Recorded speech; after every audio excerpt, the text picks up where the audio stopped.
Okay, Morton, welcome back to part two of our V4.2 Developer's Diary.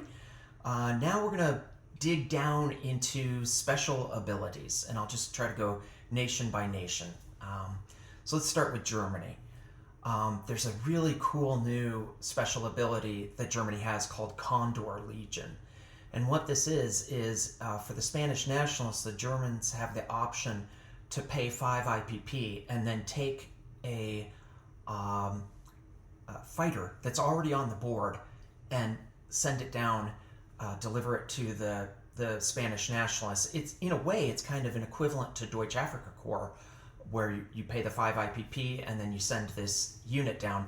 But if the Germans win the Spanish Civil War, then they can bring that fighter back, which is not like other Lend-lease that the Germans send to the Spanish. They can only really align those units if this nationalist Spain gets war declared on it. So tell us about how you even came up with this idea of Condor Legion and what's been the impact of it. We wanted to add a bit more depth to Spain. In 4.1, we were in a good position. Everything worked. Everything was balanced. It was fun. And so we wanted to add just a bit more icing on the cake. And so we came up with Condor. I've used it myself twice. Both times I've been at the fighter stuck in Spain for the rest of the game. So that was a fuck up. But yeah, so the German player has this dilemma. Do I want to finish Spain quickly and then send in the Condor? But sometimes things don't go according to plan, and then you're screwed. So it's more it's a dilemma. It adds some new approaches to Spain. So there's just more viable ways of doing Spain. So also the interdiction rules also affect Spain. So it's just more fun. Yeah, I really like it for three different reasons. One, because it's adds another path, another decision tree for you to make in Germany or in Spain. Number two, it incentivizes the early win. A lot of times when I was playing Germany before, I liked to wait to win on Spain to try to get the victory point. But now, gosh, it's really tempting. Send the Condor Legion down, win quickly, get more infantry, and you get to pull that fighter back out. And the third reason I really like it is the tension. If you do go all in Spain, send that down there, and then for the two times that you said it was a quagmire, you must have got diced. Is that what happened? Because it seems like you had this huge momentum, and you get diced, and now it's, oh gosh, you're really in a bad spot. So I like that, the roller coaster of it. So I'm excited about that particular change. There's one other thing in that rule. It talks about when Germany lend leases to the Spanish nationalists, they get a +1 to their supply range. That's in addition to sending down the fighter. That's part of the Condor Legion, is getting an extra +1. And that's so that you can reach all the way down to Galicia and Leon from Western Germany. Yep. Yeah. Okay, so there's one other kind of quirky thing about that Spanish Civil War, which is that the Spanish Republican coastal sub can interdict the supply coming from Germany. Neutrals can interdict Lend-lease coming down. Can you talk about that for a second? That's a brand new thing that I feel like we should have talked about that with the Lend-lease earlier, but it just popped into my mind about how amazing it is that if you're in a civil war or if you're a major power that's reached full production, you are allowed to interdict a neutral's Lend-lease, but it could cause them to have a 1d6 peacetime income increase if you do sink whatever it is that you're trying to sink. Why did you decide to do that?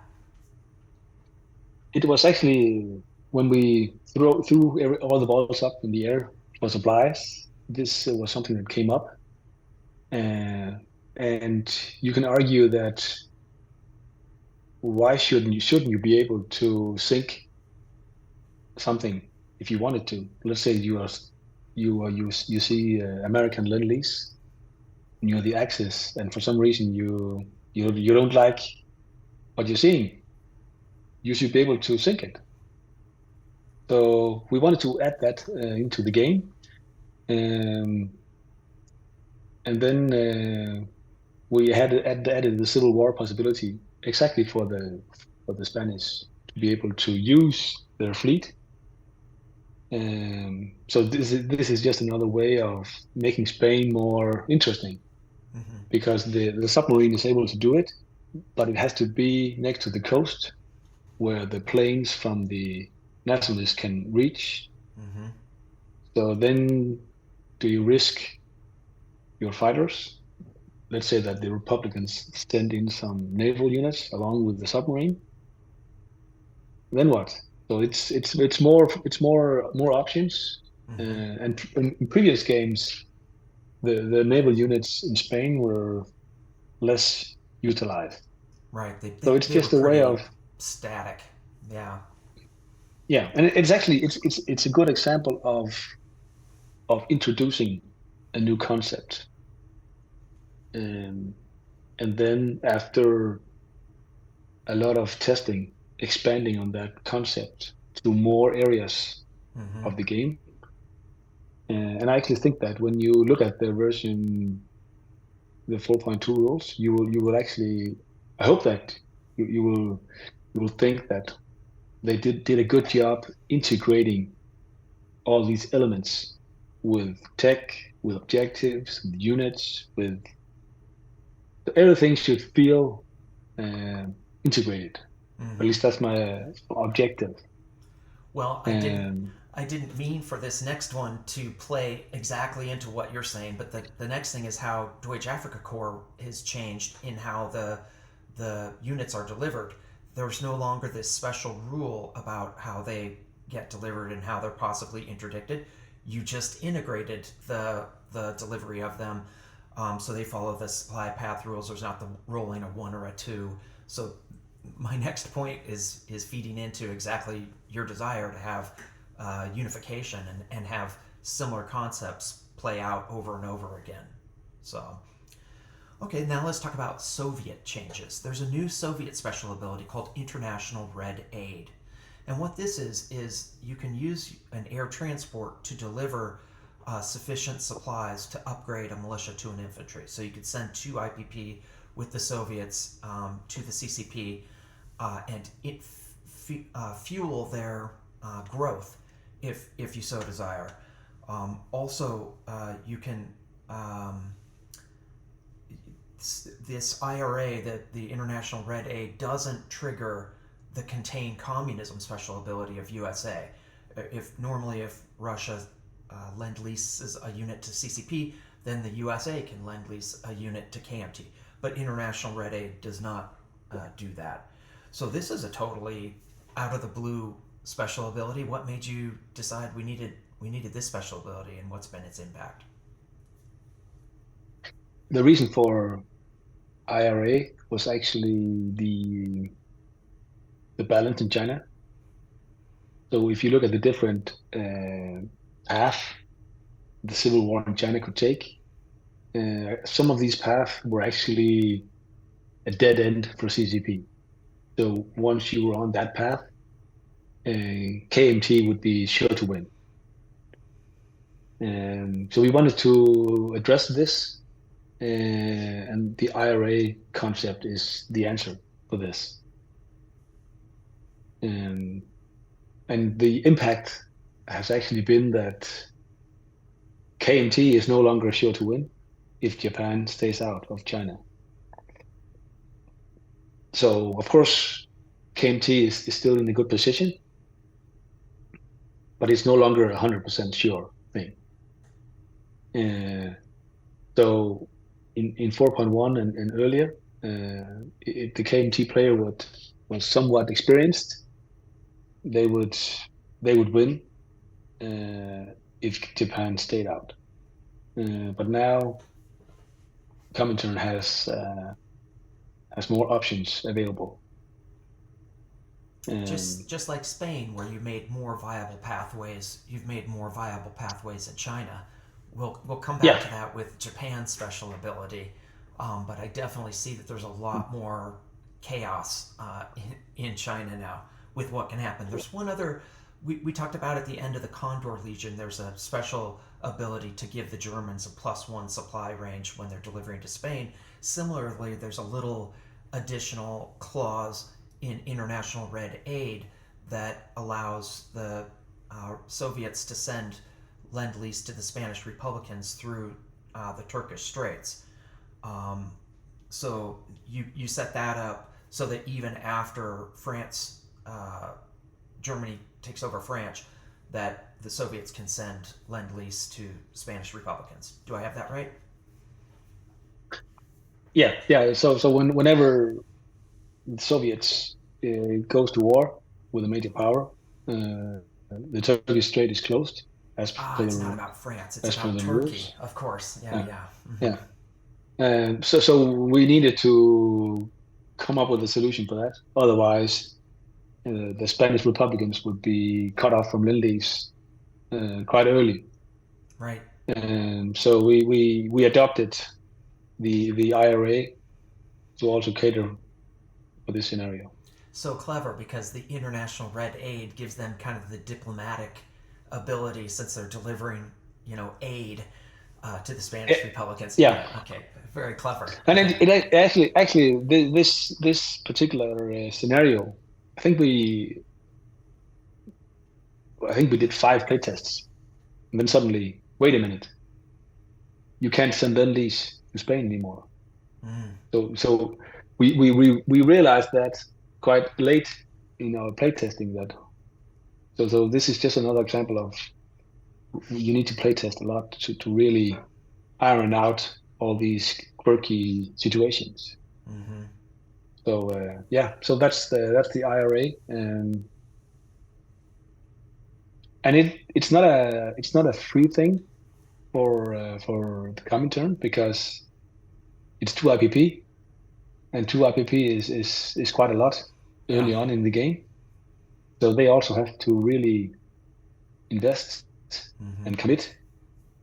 Um, so it's also something to you can say that early game is perhaps not the most fun period for the Comintern player. So now they have more thing to think about. Yeah, and I like it too because I had thought that in 4.1, really Russia's success with CCP depended on their spreading influence roles.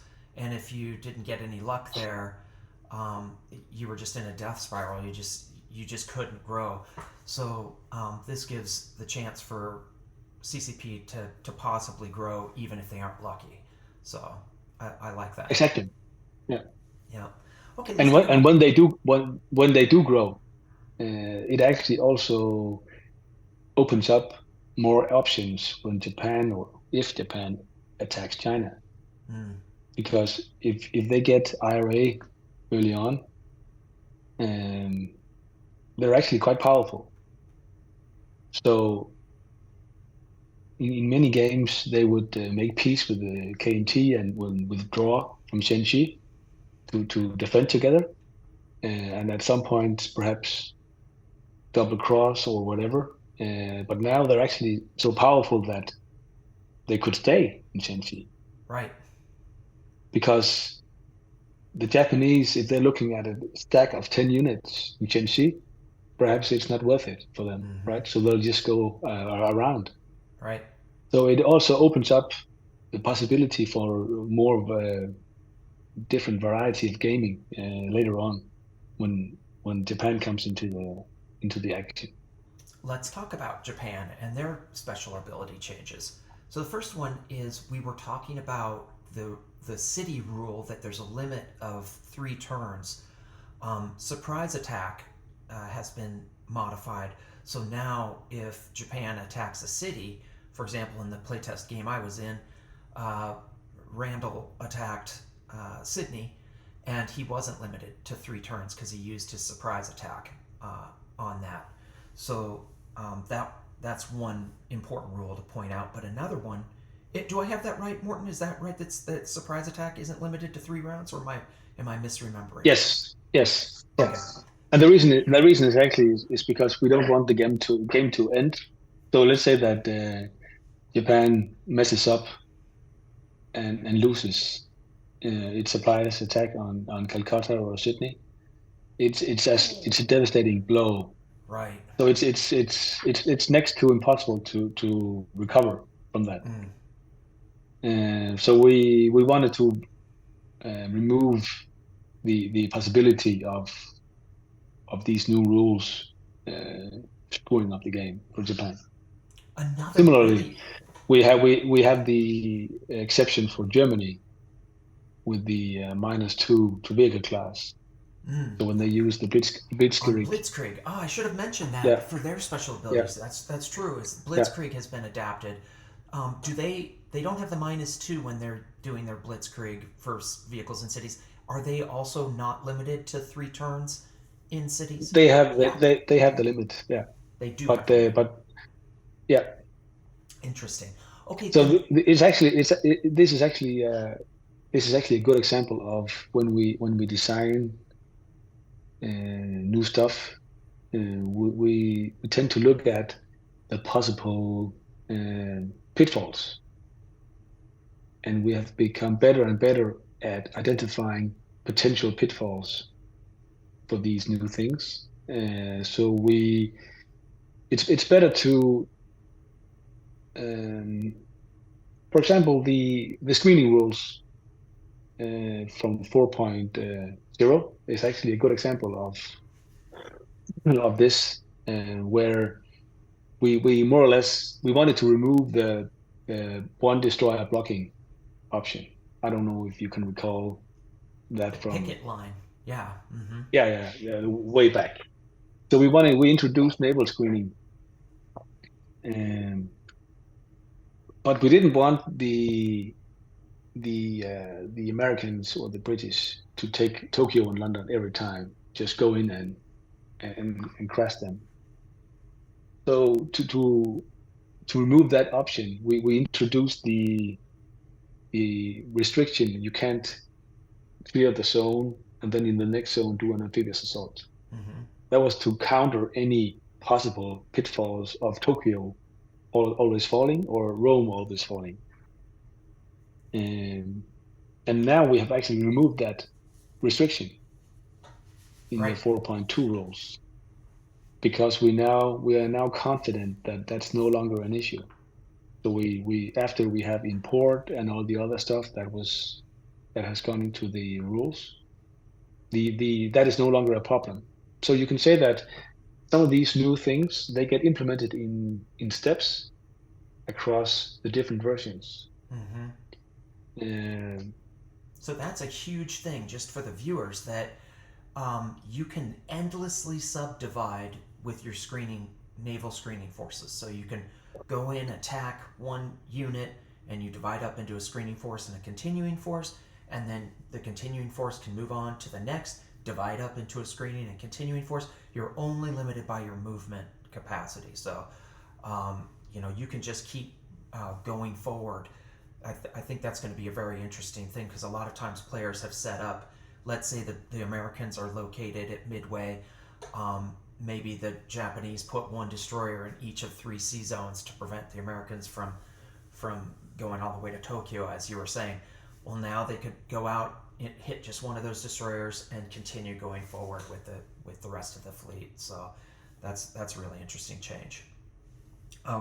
Going back to the surprise attack for the Japanese, there's an important thing which I believe in prior versions the aircraft were able to make +1 movement to reach the surprise attack spot, but now only aircraft that are on carriers get the +1 to reach the surprise attack location.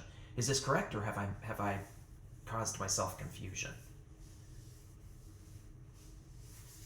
That is correct. Okay. And it's also to balance out the Japanese play. Mm-hmm. Uh, um, so there might be a scenario which is very good one for Japan, which we wanted to remove. Let's, without spoiling anyone playing the previous rules, we can just say that it was a balance tweak that Mm-hmm. needed to be made. Right. So and that is also, yeah, we keep playing the game over and over and over, and whenever something come up that is too good, we address it. Right. Well, Um, I just wanted to point that out to players that that might be something that you might not catch. That now the aircraft that get +1 range are only coming from carriers. I like it from a flavor perspective. That it's the carrier aircraft that are really surprising you. So, okay, now let's talk about a really amazing new Japanese special ability, the Dadao Government. So the Japanese can do an influence role just like the CCP's spreading influence ability. They can do an influence role based on warlords that are adjacent to Japanese possessed territories.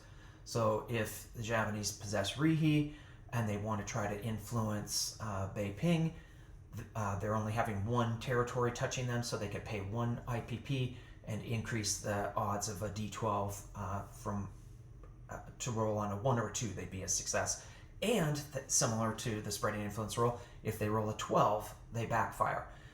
Only in one playtest game, I've only had one playtest game, but of course, Randall was Japan, and he tried to influence Beiping, and it backfired, and it went to the KMT. But later in that game, Randall, as the Japanese, took over Anamtonkan, and the Chinese were still in a civil war, so Kwangtung was neutral. So he paid to influence Kwangtung, which I had never thought about happening. But this is totally making China chaos, and I think it's making the potential to stay out of China for Japan another viable path, as you were saying. But I'll be quiet. I'm obviously very excited about this special ability. Tell me what made you want to do this, and what have you seen happen?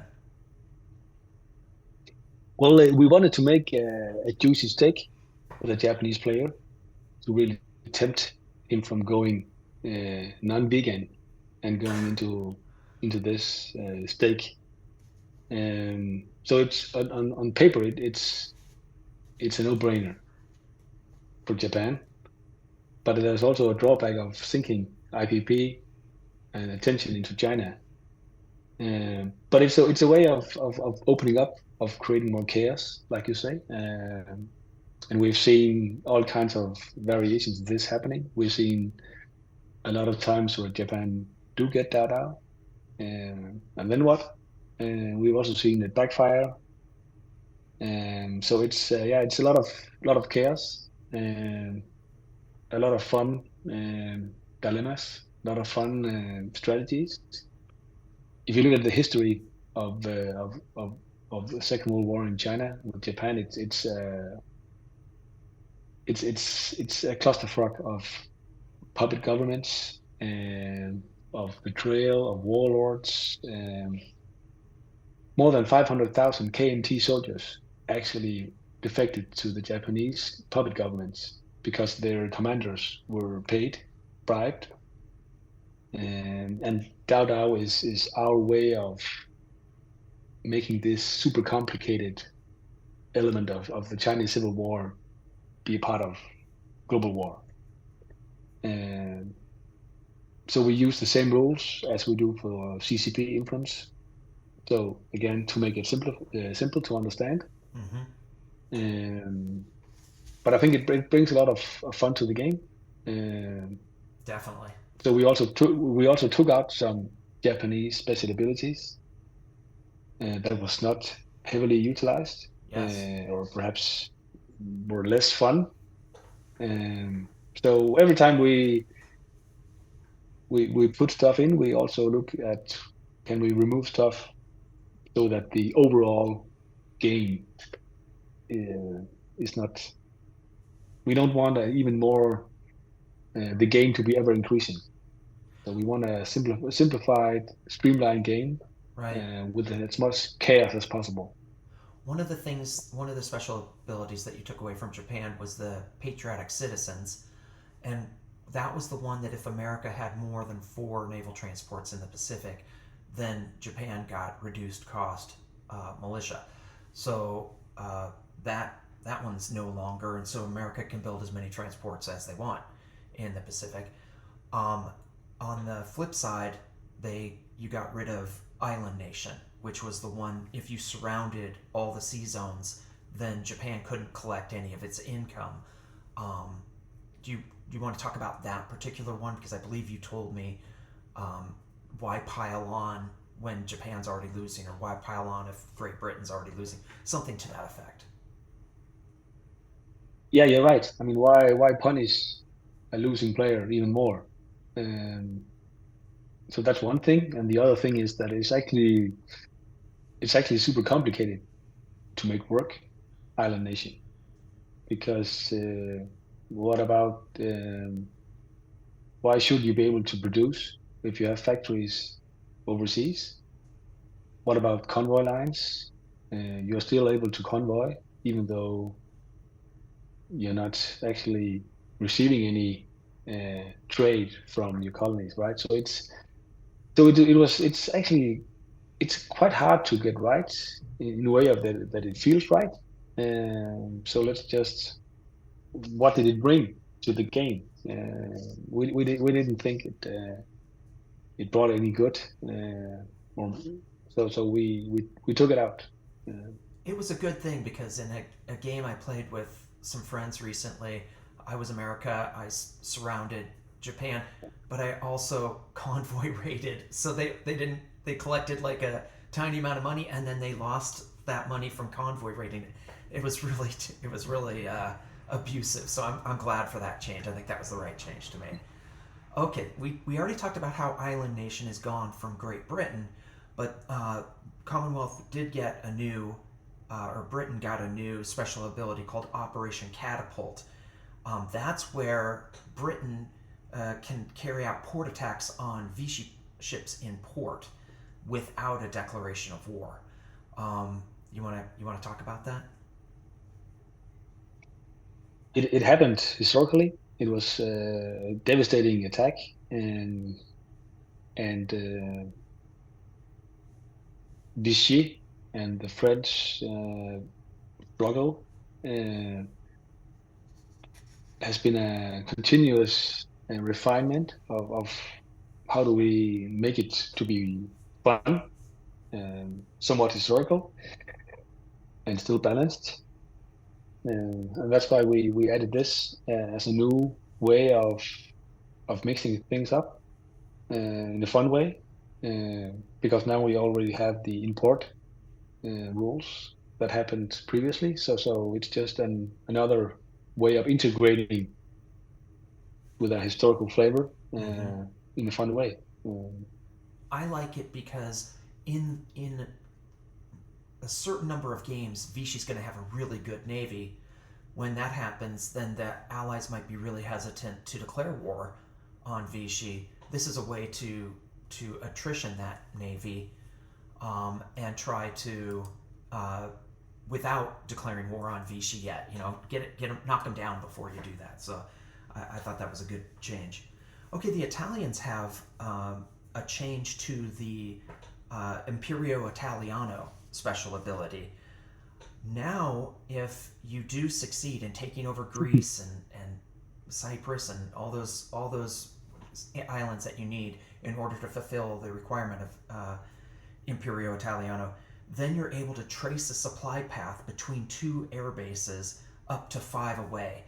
First of all, I like that it's like the number 5, which is similar to the major naval facilities, so that's kind of a concept that is consistent. But the second thing that I really like about that is that it's a permanent ability. If you can just achieve that just for a moment as the Italians, then the rest of the game you'll still have this ability to trace supply, and that enables you perhaps to trace supply down to your factory in the eastern part of Africa. How'd you come up with that idea? It came up because it's actually quite difficult to sustain the production capacity in Abyssinia, because Great Britain is in a good position to cut off the supply path in Suez. The previous objective, the bonus you got was not very useful for the Italians. So that's why we came up with the idea of linking the two together. So you can actually use use one of them to actually sustain the other one. Yes. The other one that you're talking about is that Afrika Orientale Italiana now gets you a factory.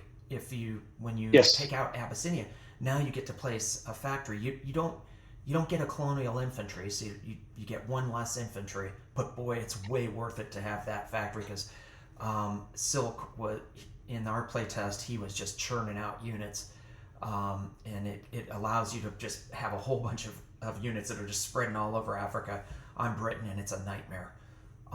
So I love that there's synergy between those two, that if you can get Imperio Italiano, then you can fly the air supply down to the factory in Abyssinia.